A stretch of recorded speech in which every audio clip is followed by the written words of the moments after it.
Soy Fernando Díaz Villanueva. Hoy es 26 de noviembre de 2024 y esto es La Contracrónica.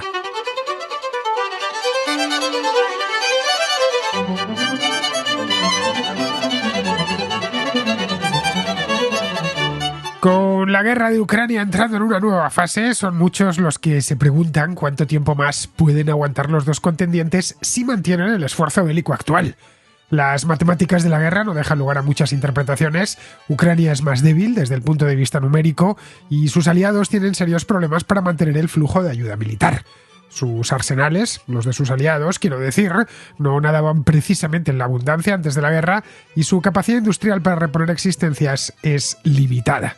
La economía ucraniana, por lo demás, está devastada y necesita de apoyo constante por parte de las potencias occidentales. En Rusia parece que sucede lo contrario. Su economía aparenta cierta robustez. El crecimiento del PIB en 2023 fue del 3,6% y la tasa de desempleo está en mínimos, ha bajado hasta el 2,4%, pero la realidad es algo más compleja. Rusia ha conseguido mantenerse gracias a que ha eludido con éxito buena parte de las sanciones y sigue exportando petróleo y gas.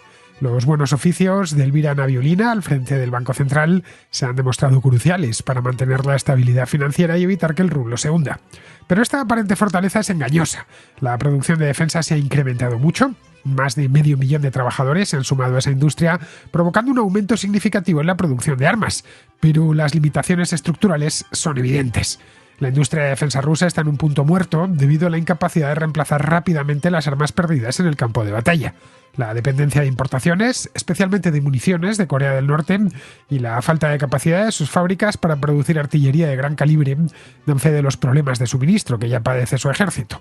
El gasto militar no ha hecho más que incrementarse, comiéndose paulatinamente otras partidas de gasto. La inflación es alta y la economía se está calentando demasiado rápido. La inflación y el pleno empleo obedecen a lo mismo, es decir, a un gasto militar desorbitado que ha mantenido el PIB al alza, creando de paso una economía de guerra que no puede ser sostenida a largo plazo sin consecuencias económicas muy adversas. Si ese gasto militar se interrumpe de golpe, la consecuencia inevitable sería una recesión, ya que la economía depende por completo del gasto en defensa. Este escenario plantea un dilema importante para el Kremlin. Mantener un ejército inflado en tiempos de paz podría asfixiar la economía, mientras que la desmovilización repentina podría provocar inestabilidad política. Así, Rusia se enfrenta a una encrucijada donde ni la guerra ni la paz parecen viables a largo plazo sin reformas económicas significativas.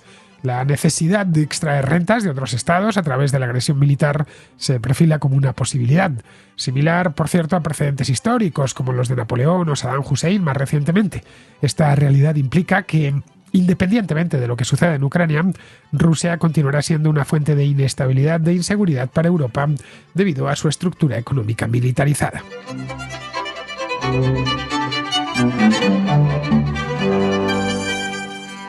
Son muchos los que creen que la guerra de Ucrania entra ya en su fase final. Yo estoy entre ellos e igual me equivoco.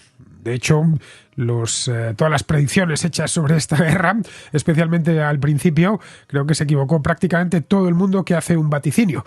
Yo no es que quiera hacer un vaticinio, ya sabéis que no soy muy amigo a hacer predicciones ni nada de eso, pero parece ser que se han configurado una serie de elementos para que estemos consumiendo los últimos meses de guerra. Por un lado, las elecciones en Estados Unidos, que las ha ganado quien las ha ganado, y por otro lado, que los dos contendientes están en un bloqueo técnico, es decir, que los avances cuando se producen desde hace ya meses los avances son rusos, pero estamos hablando de avances muy pequeños a un coste altísimo, un coste de material y de vidas humanas altísimo. La vuelta de Donald Trump ha hecho pensar a muchos que el nuevo presidente de Estados Unidos se volcará en esto nada más aterrizar la Casa Blanca, cosa que sucederá el día 20 de enero. Tanto que estamos hoy, el 26 de noviembre, pues en menos de 2 meses ya estará Donald Trump, como ya dejará de ser presidente electo y pasará a ser presidente en ejercicio. Montará algo parecido, según se crea, una conferencia de paz y convencerá a ambos contendientes para que cedan cada uno un poco y alcancen un acuerdo de paz definitivo. En líneas muy generales, esto es lo que se tiende a pensar hoy tras las elecciones estadounidenses, que tendrá una solución más o menos rápida y más o menos satisfactoria para ambas partes. Ojalá fuese así. Es decir, aquí muchas veces ya sabéis que se confunde el deseo, confundimos todos el deseo con la realidad.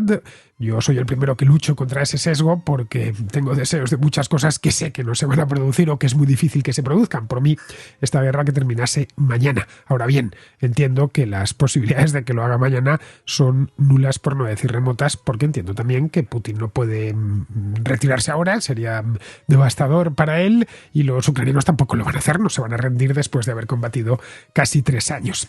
Bien, de suceder así, es decir, de que fuese algo tan fácil y tan rápido como se tiende a pensar estos días, a ver, no sería ni tan fácil ni tan rápido. Pero sí que es posible que en 2025 esta guerra tan sangrienta toque a su fin. De hecho, es mucho más posible que lo haga en 2025 a que lo hubiese hecho en el año 2024. Hace un año nadie, absolutamente nadie, hablaba de una posible paz en Ucrania. Este año sí que lo estamos haciendo, y el punto diferencial es la victoria de Trump en Estados Unidos, pero no solo la victoria de Trump en Estados Unidos. A ver si me entendéis. En el caso de que hubiese ganado Biden, nos encontraríamos ante un escenario muy parecido. A ver, sería una excelente noticia, porque esta guerra, aunque la última fase estoy hablando, no la guerra entre Ucrania y Rusia, que empezó hace ya 10 años. Me refiero a la de la invasión a gran escala. Esta empezó hace casi 3 años, en febrero de 2022. La guerra realmente dio comienzo hace pues más de 10 años, casi 11, la primavera de 2014, cuando Rusia se anexionó Crimea y estalló el conflicto del Donbass. Bien, en la última fase, la que empezó hace casi 3 años, han muerto centenares de miles de personas.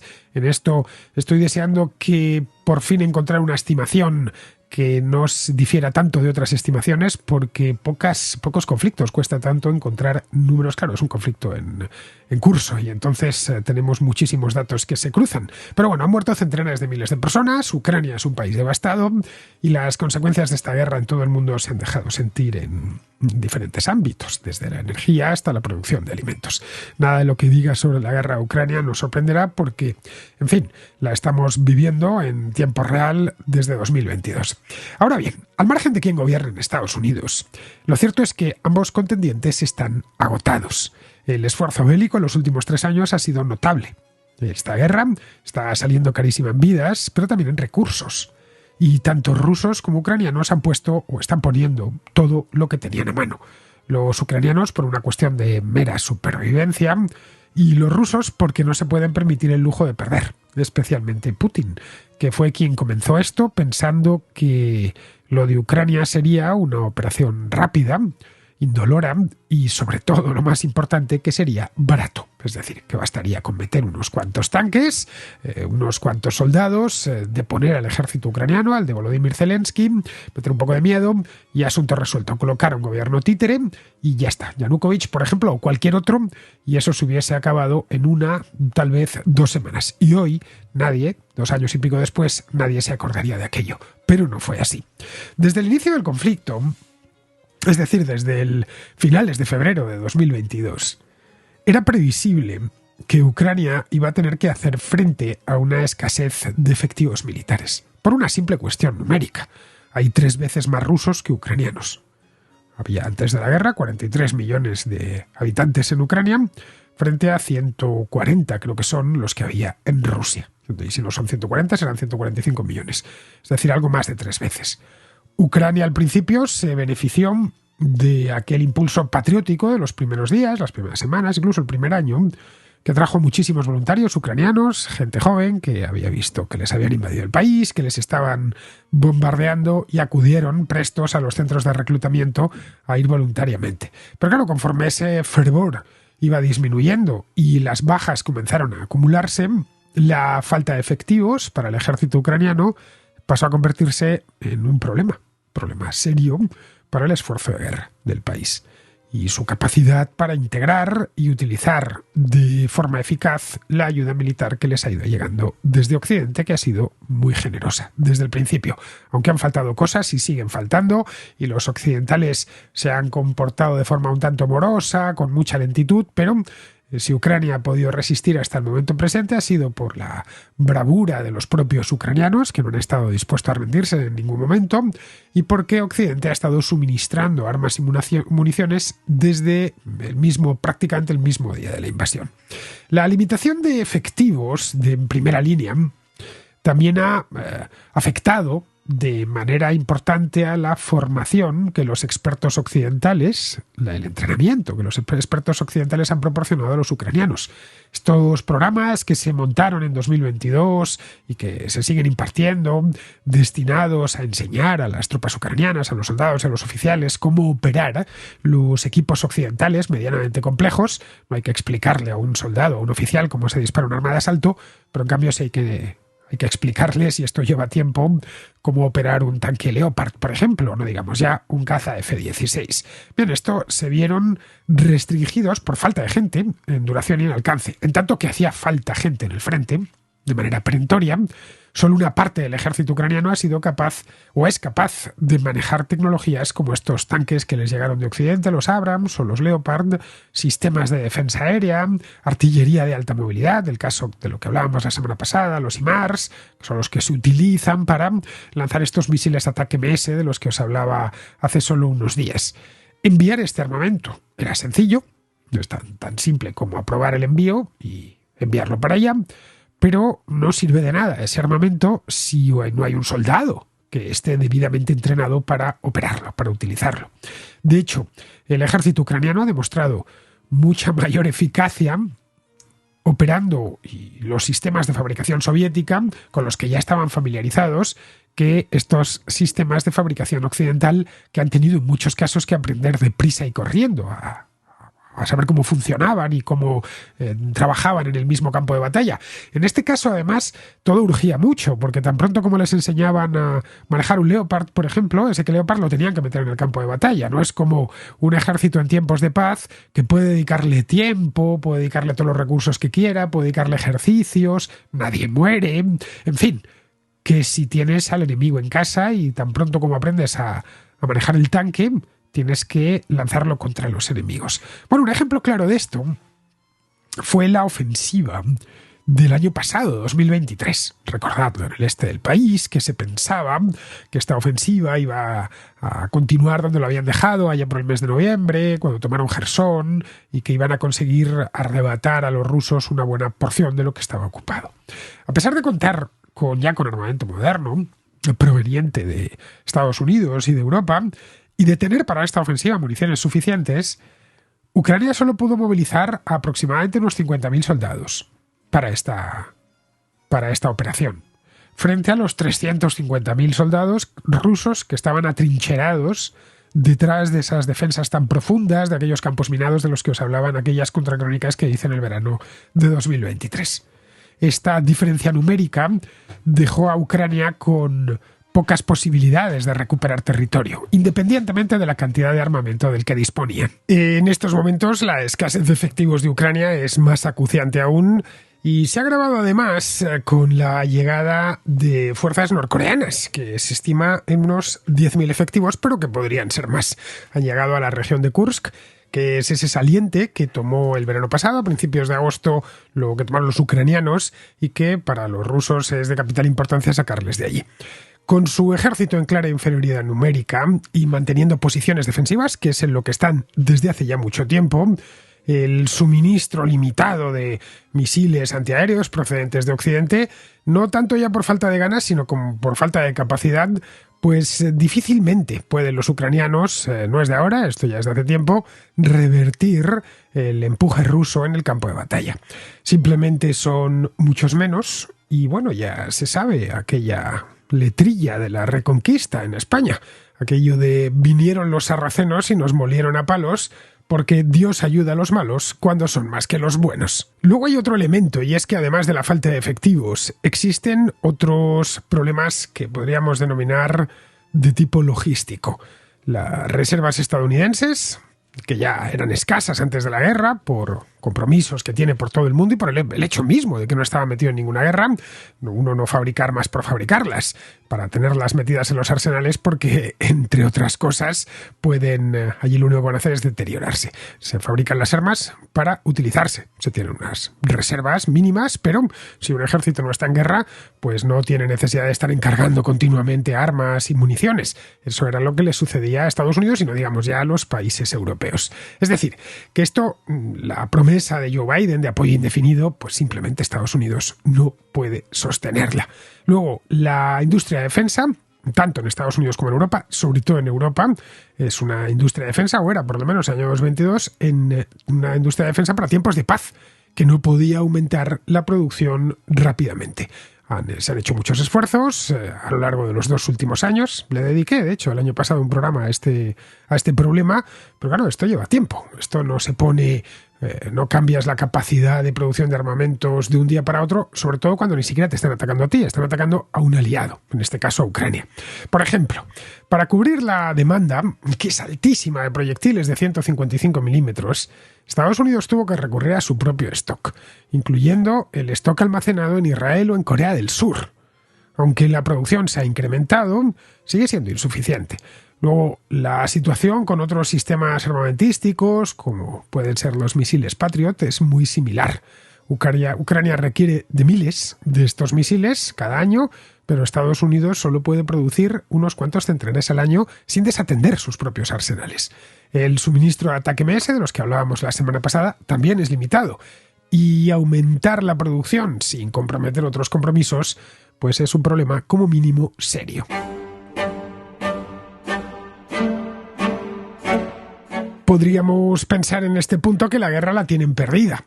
A ver, a largo plazo, sin duda. Si dejásemos a rusos y a ucranianos, bueno, sin ayuda de ningún tipo, la perderían antes, pero con la situación actual, el statu quo actual, sin duda. Por eso Putin, y ya os lo comenté hace tiempo, se confió al general tiempo. A corto o medio plazo, no necesariamente tienen que tener la pérdida los ucranianos si se encastillan convenientemente y resisten hasta que llegue la conferencia de paz, que es esencialmente lo que vienen haciendo desde hace meses. Ojo, Rusia tampoco está en un estado excelente. Rusia no es Estados Unidos. Es un país de medio ingreso, con un PIB similar, un PIB nominal concretamente similar al de Italia, y solo ligeramente superior al de España. Pero eso sí, con 3 veces los habitantes o casi 3 veces los habitantes que tiene España. Las limitaciones que tiene la economía rusa para mantener una guerra tan costosa, pues son evidentes, no hace falta que las explique. El hecho es que la resistencia de la economía rusa ha desconcertado a muchos analistas desde el principio, que esperaban que las sanciones occidentales paralizasen en cuestión de unos pocos meses el esfuerzo bélico ruso. Rusia sigue exportando grandes cantidades de petróleo, de gas, que es cierto que es a descuento, pero bueno, les sigue entrando dinero todos los días. No olvidemos que tanto en petróleo como en gas los rusos son muy ricos, disponen de unas reservas muy grandes. La gestión macroeconómica, por otro lado, ha sido muy acertada por parte del Banco Central ruso, que lo gobierna una mujer llamada Elvira Nabiulina, una mujer con una capacidad notable, con muchísimo talento para lo suyo. Vamos, que el rublo no se ha desplomado y los principales indicadores financieros no presentan mal aspecto. Así a primera vista, los números que da el Banco Central ruso parecen sorprendentemente sólidos. En 2023, por ejemplo, el PIB creció un 3,6%, que no está mal. Y se espera que aumente a un 3,9%, es decir, casi un 4% en este ejercicio, es decir, en el año 2024. El desempleo ha pasado de en torno a un 4,5% antes de la guerra a un 2,5%, 2,4% exactamente en septiembre de este año. El gobierno ha ampliado mucho sus fuerzas armadas y su producción de defensa. Se han contratado, como os decía antes, más de 500.000 de trabajadores para la industria armamentística. Aproximadamente unos 180.000 han entrado en las fuerzas armadas. Bueno, y muchísimos miles más, ahí sí que ya lo desconocemos, se han integrado en organizaciones militares de tipo paramilitar, vamos, y organizaciones privadas de mercenarios. Vamos, que se dice que Rusia ha triplicado su producción de proyectiles de artillería hasta los 3 millones al año. Y está fabricando bombas planeadoras, drones y todo esto a gran escala. Bien, a pesar de todos estos logros que están ahí, la economía de guerra de Rusia se encamina en cierta medida a un punto muerto.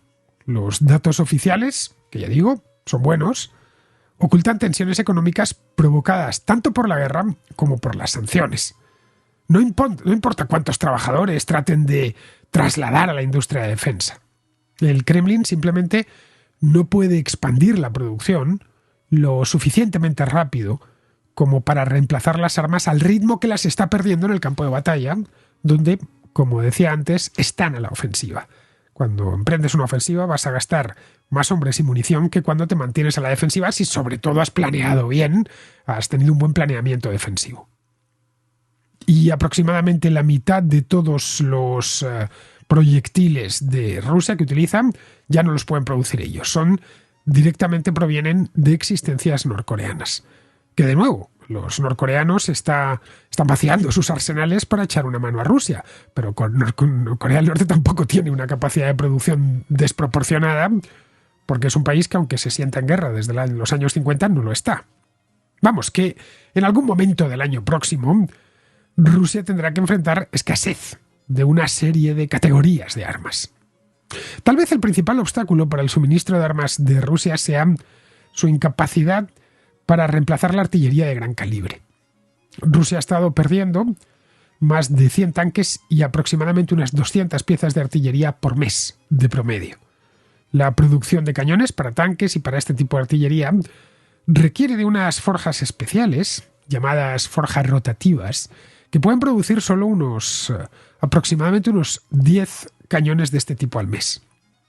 Rusia solo posee 2 de estas forjas, que permiten, ya digo, producción de piezas artilleras de gran tamaño, con geometrías complejas y alta precisión. En otras palabras, que Rusia pierde en torno a unos 320 cañones para tanques y artillería y produce solo aproximadamente unos 20.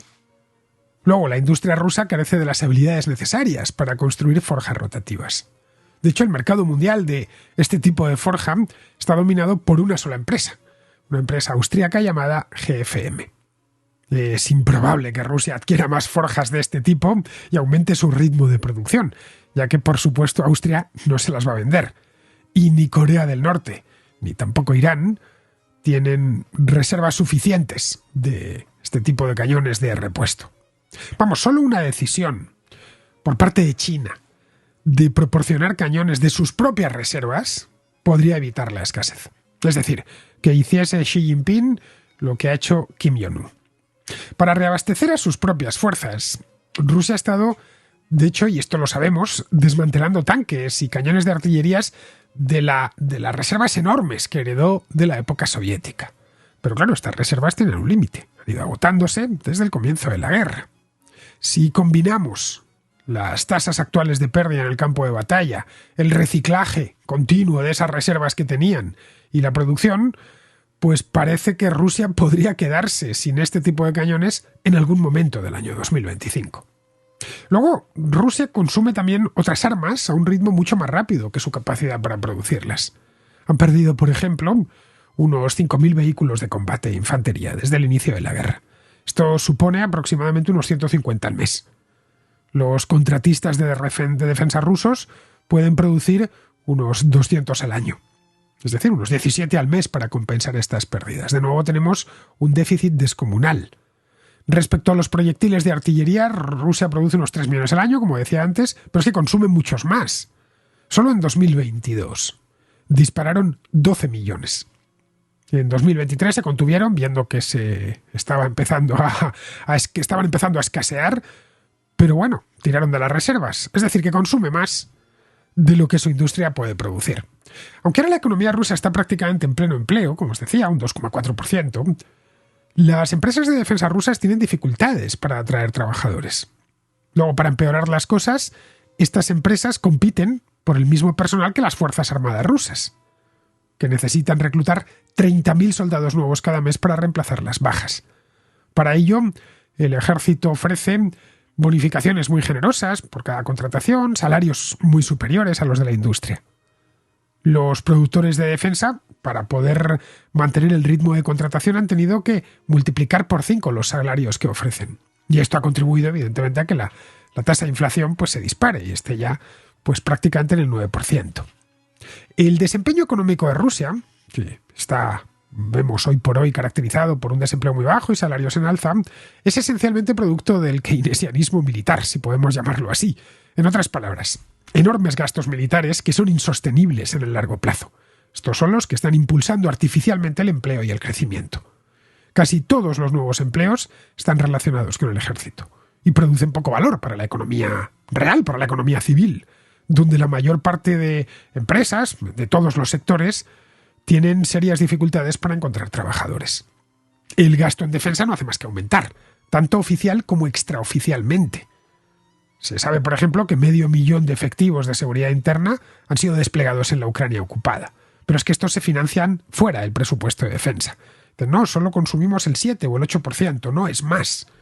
Al igual que las empresas militares privadas que han brotado como setas por toda Rusia, también se financian fuera del presupuesto de defensa. La reducción de estos gastos produciría inevitablemente una recesión, claro. Si el Kremlin reduce las Fuerzas Armadas a un nivel, digamos, más sostenible, un gran número de veteranos y trabajadores de defensa, bien pagados, se encontrarán de golpe en situación de excedencia.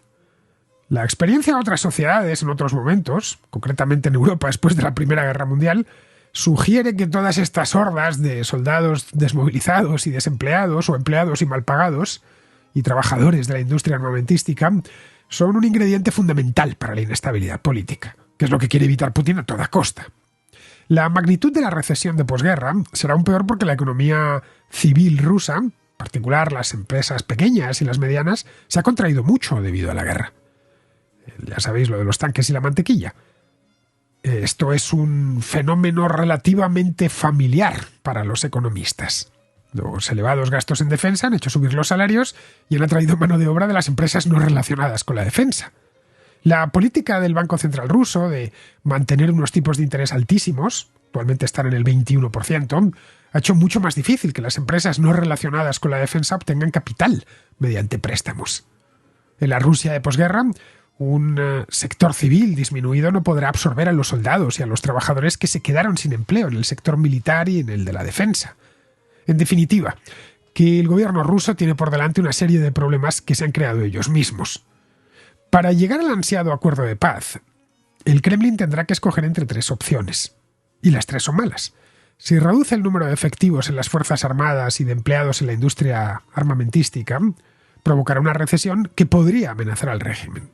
Si mantienen alto el nivel de gasto en defensa y un ejército inflado en tiempos de paz, terminarán asfixiando la economía rusa.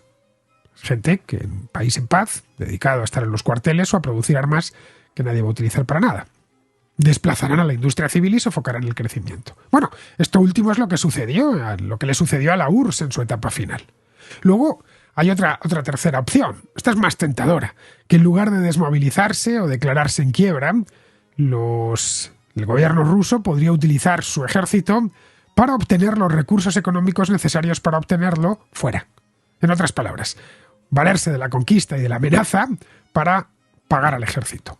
Ojo, existen precedentes históricos. En 1803, Napoleón Bonaparte rompió lo estipulado en la Paz de Amiens porque no podía financiar su ejército basándose únicamente en los ingresos fiscales de Francia.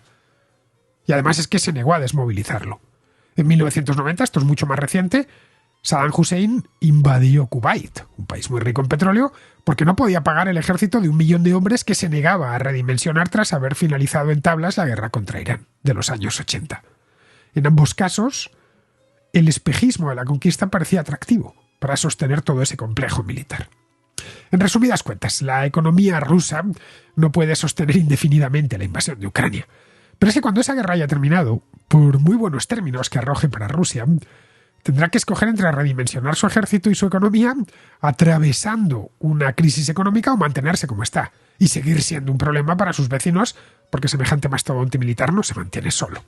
Lo que parece claro es que el año próximo, tanto Ucrania como Rusia llegarán al límite de sus fuerzas, especialmente la primera. Esto tiene una ventaja obvia, ambos serán propensos a alcanzar un acuerdo con cierta rapidez. Lo que ya no sabemos es lo que vendrá después.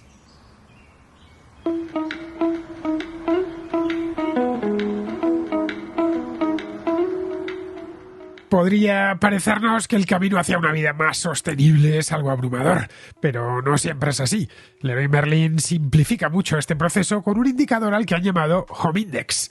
El Home Index es una clasificación que va de la letra A a la letra E y que está concebida para evaluar el impacto ambiental y social de los artículos para el hogar. Esta herramienta permite realizar compras más responsables. Así, sin necesidad de ser un experto, puedes tomar decisiones bien informadas para hacer tu hogar algo más ecológico. De esas pequeñas elecciones te beneficias tú y nos beneficiamos todos. El Home Index tiene en cuenta diferentes aspectos como las materias primas utilizadas para la fabricación de estos artículos, su vida útil, el consumo de agua y energía durante su uso o la reciclabilidad.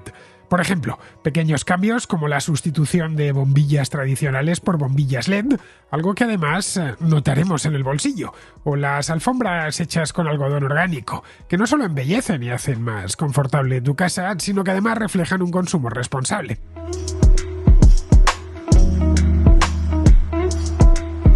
El Home Index del Leroy Merlin facilita la comprensión de todo esto de un modo muy accesible para cualquiera. Una vez en la tienda no tienes más que localizar el código QR del producto en la misma tienda, lo escaneas con la aplicación y listo. Aparecerá en pantalla la calificación Home Index del artículo en cuestión y eso te ayudará a elegir con cuál te quedas. Recuerda que si haces las elecciones correctas cuando cuidas de tu hogar, lo haces también con el hogar de todos. Te dejo un enlace en la descripción del programa en el que encontrarás mucha más información. Home Index del Leroy Merlin, el indicador que te ayuda a elegir de forma responsable. Vamos con la contrarréplica. Empezamos con Antonio, que plantea la posibilidad de que Pedro Sánchez o cualquiera de sus ministros terminen siendo imputados. Es algo posible, en tanto que las últimas revelaciones apuntan directamente hacia ellos. Pero al ser diputados, disponen de un fuero especial que no impide que les procesen, pero sí dificulta su procesamiento. Hola, yo quería hacer 2 preguntas rápidas. La primera es, por ejemplo, para procesar a Sánchez y a sus ministros hace falta un suplicatorio que votan en la Cámara. Pero, ¿y si estos que tienen mayoría resulta que votan en contra del suplicatorio? Entonces ya no se les procesa, ¿no? Porque sabemos cómo tienen la mayoría de estos, de aquí, de allá, pero la tienen. Entonces dice, vamos a votar suplicatorio, por ejemplo, contra Pedro Sánchez, y sale denegado. Entonces no se le procesa, ¿no? ¿Cómo va eso? Y después otra cosa, imaginemos que si le procesara, o se procesara a ministros y salieran condenados. Luego ya sabemos quién domina el Tribunal Constitucional. Luego, por ejemplo, los indultan o hacen como lo de los ERE y los sacan y ya está. Entonces, no entiendo qué sentido tiene porque el sentido mediático ya hemos visto que a esta gente le da igual. Entonces, a Pedro Sánchez le da igual dos que tres, da igual lo que piensen de él. Mientras él coja y siga para adelante y aguante, todo le importa un pimiento. Entonces, aunque lo condenaran, él luego se autoindulta o el que estuviera designado por él de sucesor lo indulta y se acabó lo que se daba. No sé, estoy en lo cierto en lo que estoy diciendo, porque es que entonces todo esto no sirve de nada, porque todo este revuelo, ya digo que Pedro Sánchez, pues es que le da igual lo que la gente piense, él va por libre. El conocido como suplicatorio es un proceso por el cual el Tribunal Supremo solicita al Congreso la autorización, o al Senado, en el caso de que el acusado sea senador, la autorización para proceder penalmente contra uno de sus miembros, ya que los diputados y senadores gozan de un foro especial. Es una medida que busca proteger la independencia del Parlamento y evitar pues que se usen las acciones penales, las denuncias, como un medio de presión e interferencia en las actividades parlamentarias. Pero el Tribunal Supremo es el competente para juzgar a los diputados y a los senadores. Lo que hace es enviar una solicitud al presidente del Congreso de los Diputados para obtener permiso para proceder contra un diputado en sí. Esta solicitud se conoce como suplicatorio. Una vez recibido, el presidente del Congreso, previo acuerdo con la mesa, pues tiene un plazo de unos días para remitir el suplicatorio a una comisión la Comisión del Estatuto de los Diputados, que está dentro de la Cámara. Esta comisión tiene otro plazo, creo que son 30 días, un mes, una cosa así, para emitir un dictamen sobre el suplicatorio. Durante ese tiempo se puede dar audiencia al diputado afectado. Tiene la oportunidad de presentar alegaciones, ya sea por escrito, de forma oral, en el plazo en el que esta comisión lo fije. La comisión analiza el caso, incluyendo, por supuesto, las alegaciones presentadas por el diputado, y decide si recomienda o no la concesión del suplicatorio. Pero al final el dictamen de la comisión se somete a votación en el primer pleno ordinario del Congreso que se celebre. La votación naturalmente es secreta. Para la aprobación del suplicatorio se requiere de una mayoría simple, es decir, más votos a favor que en contra de los diputados que estén presentes en ese momento. Si el Congreso no se pronuncia sobre el suplicatorio dentro de un plazo, creo que son 60 días, desde que reciben el suplicatorio en sí, se entiende que ha sido denegado. Es muy posible que en el caso de que se tratase de Pedro Sánchez o de cualquiera de sus ministros, ese suplicatorio no se concediese, porque dispone de una mayoría pequeña, pero mayoría a fin de cuentas. Pero claro, recuerda que esa mayoría no es propia, es decir, que no gobierna con sus propios diputados, sino con varios socios que le pedirían algo a cambio de no votar a favor del suplicatorio, o de votar en contra. En el caso de que algo así se produjese, pues sería un escándalo. Pero a ver, estoy seguro de que ese suplicatorio no pasaría, les daría igual. Y si pasa, tampoco dimitiría. La justicia va lenta y no le importa lo más mínimo tener que sentarse en el banquillo de los acusados mientras es presidente del gobierno. Ojo, vale esto para cualquiera de sus ministros. De hecho, si les imputan, es que ya estoy seguro que ni se plantearían dimitir, porque es que desde el poder se defiende uno mejor. Tienen a la fiscalía de su lado, a la abogacía del Estado y a todo el entramado mediático. Una vez fuera, todo eso lo pierden. Sánchez hace tiempo que cruzó la línea que separa lo legal de lo ético. Hace unos años bastaba con una sospecha para provocar una dimisión. Luego ya se habló de una imputación, y ahora ya ni eso. Sánchez, de hecho, tiene imputada a su esposa y a su hermano, y ahí le tienes, culpando a todos de sus problemas y diciendo que todo es mentira, como si se tratase de un simple concejal, que es realmente lo que nunca ha dejado de ser. Bien, seguimos con Luis, que es de Sevilla, y que nos habla de inmigración y de por qué vienen los inmigrantes, al hilo del programa que hice la semana pasada sobre el tema este de Estados Unidos de la gran deportación. También plantea Luis otra cuestión y es sobre si los inmigrantes que llegan a España pues vienen para trabajar o para vivir de los subsidios. En respuesta al programa de la gran deportación del jueves pasado, aunque creo que voy un poco tarde, pero bueno, creo que es un debate que seguirá en marcha, el de la inmigración.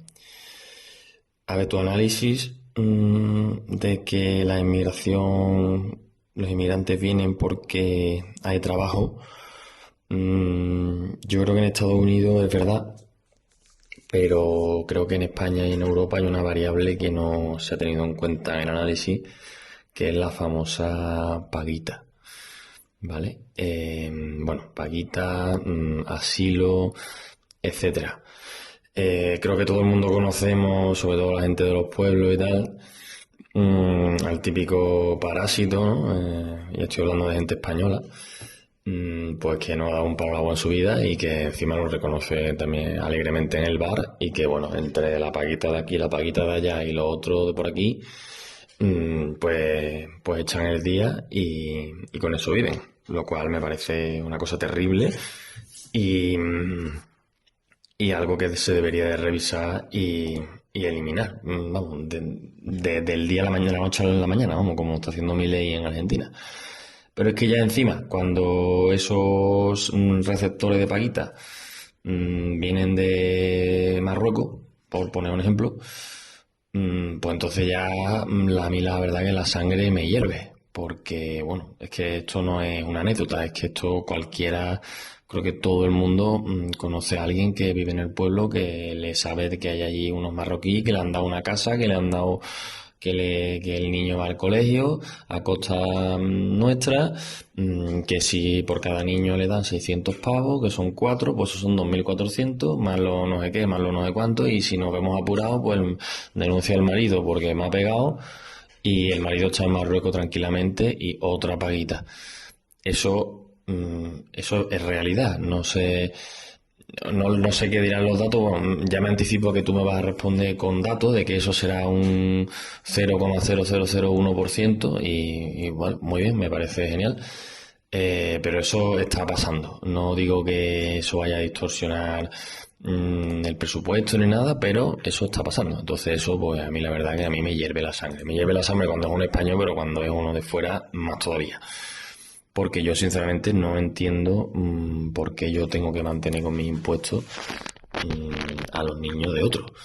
Es decir, yo, cuando yo tengo 30 años, aspiro a tener hijos dentro de no mucho, pero no sé cómo me voy a organizar, la verdad, porque está la cosa fatal. Entonces, cuando veo a esa gente con 3 y 4, y pienso, bueno, ¿y yo por qué tengo que asumir la escolarización de todos los niños de África? Es que no, yo creo que las matemáticas no salen, vamos. En fin. Y luego el enfoque liberal también de la inmigración creo que deja fuera una variable que es la cultura. Yo, como he dicho, aspiro a tener hijos, soy cristiano, aspiro a transmitirle mi cultura y mis valores a mis hijos, y la verdad que me gustaría que mis hijos nacieran en la España en la que yo nací. Por más que repitan que la multiculturalidad es muy buena y es algo muy deseable y enriquecedor, yo sinceramente tengo muy, muy serias dudas de que una España en la que el 20% sean musulmanes va a ser mejor en la que la España de hoy, en la que el 100%, vamos a decir, aproximadamente son cristianos, si no de practicantes, pues lo son de cultura. Bueno, será mejor para los musulmanes, obviamente, porque antes no estaban y ahora sí, pero yo la verdad que para mí no tengo ninguna duda de que va a ser un escenario peor. Y por supuesto no quiero hacer la prueba, porque si la prueba sale mal, ¿ahora qué?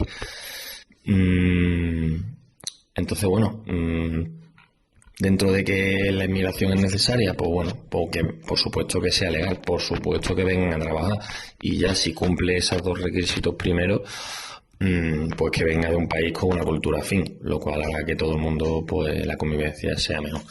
En fin, bueno, no me extiendo más porque ya llevo casi 5 minutos y nada, gracias. Lo que dije el otro día en el programa, que esto fue el del jueves, si mal no recuerdo, es que la inmigración, el fenómeno migratorio, lo mueve la diferencia de renta.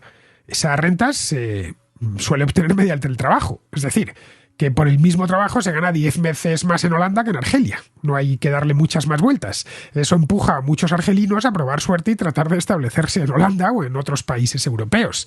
Lo mismo vale para los hondureños con respecto a Estados Unidos, o a los españoles que se van a Alemania a trabajar como ingenieros. Ganan más en Alemania, en una empresa en Alemania, que en una empresa en España. Por lo tanto, ven la posibilidad de marcharse y se marchan a Alemania. Sin más ni más. ¿Por qué? Si aquí ganan 2.500 euros al mes, allí ganan 3.500 euros al mes. Simplemente por el mismo trabajo o muy parecido. A cambio, pues se tienen que sacrificar de vivir en su país, pero esos 1.000 euros de diferencia de salario lo compensan sobradamente. Lo mismo sucede con el argelino, con el camerunés que quiere irse a Bélgica porque allí su hermano ya se estableció y tiene una tienda de abastos o cualquier cosa. Lo que mueve esto es un diferencial de renta, nada más. Siempre todos los movimientos migratorios son así. Nadie se va a un país a ser más pobre, a vivir peor, en una palabra.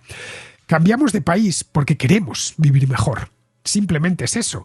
Esta renta se puede llegar vía el trabajo, que es lo más habitual, o vía los subsidios. Algo que sucede en Europa porque alguien, hace muchos años, pensó que había que subsidiar a los inmigrantes.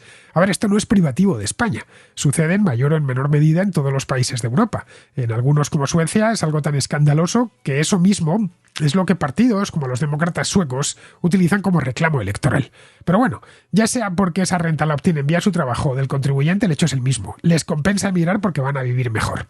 En España, la mayor parte de los inmigrantes se dedica a trabajar. Y para comprobar eso no hay más que salir a la calle y ver que muchísimos empleos están copados por inmigrantes. Desde el reparto a domicilio hasta la restauración, pasando por la agricultura y la construcción. Mira, te voy a poner un ejemplo personal. El año pasado me mudé de casa. Le hice una pequeña reforma. Cambié la cocina y arreglé algunas cosas del cuarto de baño. Bueno, por aquí pasó mucha gente durante esas semanas de la mudanza. Y ni uno era español nativo. Los de la cocina eran uno dominicano, que me tuvo aquí 2 días con el reggaetón a todo meter, porque con música me dijo que trabajaba mejor, y el otro búlgaro. Los del baño, uno rumano y su ayudante boliviano. El que me instaló el router también era rumano. El que me cambió el contador del portal y el contador de casa, que me tuvieron que poner uno nuevo, era ucraniano. Un tío inmenso que me sacaba una cabeza y que se iba dando contra el techo de casa. Los que trajeron los muebles eran todos hispanoamericanos. El jefe era colombiano, porque hablé con él y lo adiviné por el acento. Los de los electrodomésticos ecuatorianos. El lavaplatos se me estropeó el el mes pasado, llamé al servicio técnico y vino un hondureño a arreglarlo. Un tipo muy competente, en media hora lo dejó como nuevo. Cada vez que pido algo por Amazon, el repartidor es inmigrante. De hecho, nunca me ha traído un paquete un español nativo. La que limpia la escalera del edificio es peruana, una mujer encantadora, por cierto, y muy perfeccionista. Vamos, que en todo el proceso de cambio de casa, el único español que me encontré fue el de la inmobiliaria, un tipo de Carabanchel, muy madrileño y así, muy echado para adelante. El resto, todos eran inmigrantes. La tasa de actividad de los inmigrantes es mayor que la de los españoles nativos, no por nada, no es porque sean más trabajadores, simplemente porque de promedio son más jóvenes y están en edad de trabajar, vamos. Ahora bien, en tanto que existe una amplia gama de subsidios dirigidos a los inmigrantes, muchos se aprovechan de ello. Yo personalmente estoy en contra de cualquier tipo de subsidio o subvención, vaya dirigida a nacionales o inmigrantes, a la cultura o a la industria de la automoción. Soy liberal y no me gustan las subvenciones. No creo que la labor del Estado sea subvencionar nada ni a nadie. Respecto a lo que comentas de eso de que quieres que tus hijos nazcan en una España igual a la que naciste tú, pues a ver, vamos a ver, Luis, creo que te puedes ir olvidando. Es anacrónico, eso nunca ha sucedido. El tiempo pasa y todo cambia, salvo entre sectas tipo los Amish o los cuáqueros, estas sectas que hay en América, que van en carreta y tratan de vivir como sus antepasados. En fin, que tampoco me parece una cosa ejemplar, pero bueno. Yo no nací en el mismo país que mis padres y mis padres no nacieron en el mismo país que mis abuelos. La España de la segunda década del siglo XX, que es cuando nacieron mis abuelos, entre el año 1911 y 1917, era distinta a la de los años 40 en la que nacieron mis dos padres y a la de los años 70 en la que nací yo y mis hermanos. Eran tres países distintos y los tres se llamaban España, pero ni tenían la misma población, ni el mismo nivel de renta, ni los mismos consensos culturales, ni el mismo nivel de formación. La generación de mis abuelos vino al mundo en tiempos de Alfonso XIII, pues en plena Primera Guerra Mundial, la de mis padres, poco después de la Guerra Civil, en plena Segunda Guerra Mundial, y la mía, pues al concluir el franquismo en plena Guerra Fría, y ya regresar la democracia en España. El pasado es un país extraño. Lo he dicho en más de una ocasión en la contrahistoria. Si pudiésemos viajar en el tiempo y trasladarnos, no digo a los tiempos de la antigua Roma, hace un siglo, a la misma ciudad en la que estamos, no tardaríamos en darnos cuenta de eso, de lo extraño que nos es todo. Así que, te lo claro, tus hijos nacerán en otro país distinto al que tú naciste. No hay nada parecido a la inmutabilidad en las sociedades humanas, y menos aún en las sociedades contemporáneas. Eso sí, tus hijos nacerán en un país que será distinto al que tú naciste, pero también al que nacerán tus nietos, dentro de 30 o 40 años. Los países se parecen a quienes los habitan, y los valores y preferencias de quienes los habitan en ese momento son los que priman. ¿Será España en el futuro musulmana? Pues no lo sé, pero por el número que hay actualmente de musulmanes, será en ese caso un futuro muy lejano, porque actualmente los musulmanes representan el 5% de la población. El 95% restante no lo es. Mira, voy a mirar por pura curiosidad ya. En Andalucía, que es tu comunidad autónoma, son un total de 395.000, sobre una población de 8.600.000 habitantes. Es decir, el 4,5%. Para que alcancen el 20%, haría falta que se reprodujesen, bueno, muchísimo, muy por encima del promedio del resto, y que el resto además dejase de reproducirse. Se tendrían que dar esas dos circunstancias y, por supuesto, habría de pasar mucho tiempo. Porque el resto no solo somos los españoles nativos, ¿eh? También hay otros inmigrantes, y recuerda que el principal origen de la inmigración en España no es Marruecos, sino Hispanoamérica. Mira, datos. Solo entre colombianos y venezolanos, ya tienes muchos más que marroquíes. Hay 1 millón de marroquíes en España, 715.000 colombianos y 518.000 venezolanos. Tienes 1.230.000 ahí. Súmale a esos el casi medio millón de ecuatorianos. Y ya solo de neogranadinos, es decir, de lo que fue el virreinato de Nueva Granada, tienes casi el doble que marroquíes. Ojo, no estoy incluyendo a los 350.000 peruanos, los casi 400.000 argentinos, los 200.000 cubanos, los 200.000 dominicanos y los 180.000 bolivianos y hondureños que hay en España viviendo. Bien, esa comunidad inmensa de hispanoamericanos es la que dará forma a la España del futuro por una cuestión de número. Vamos, que lo más probable es que tu hijo se termine casando con la hija de unos inmigrantes peruanos o colombianos. Y España, la España del futuro, será el resultado de esa mezcla de sangres y de culturas. ¿Será mejor o peor? Te puedes plantear. Pues será lo que será. Para ellos será bueno, porque el mundo pertenece a quienes viven en él, no a quienes ya no están en él. Bien, pues vamos a terminar. Vamos con Pizarro, que nos habla de la historia esta de Aldama. Independientemente de los delitos que se puedan demostrar, la relación entre este bribón con el gobierno y su foto con quien proporciona recursos ponen el caso en la presunción de triquiñuelas. que claman responsabilidades políticas.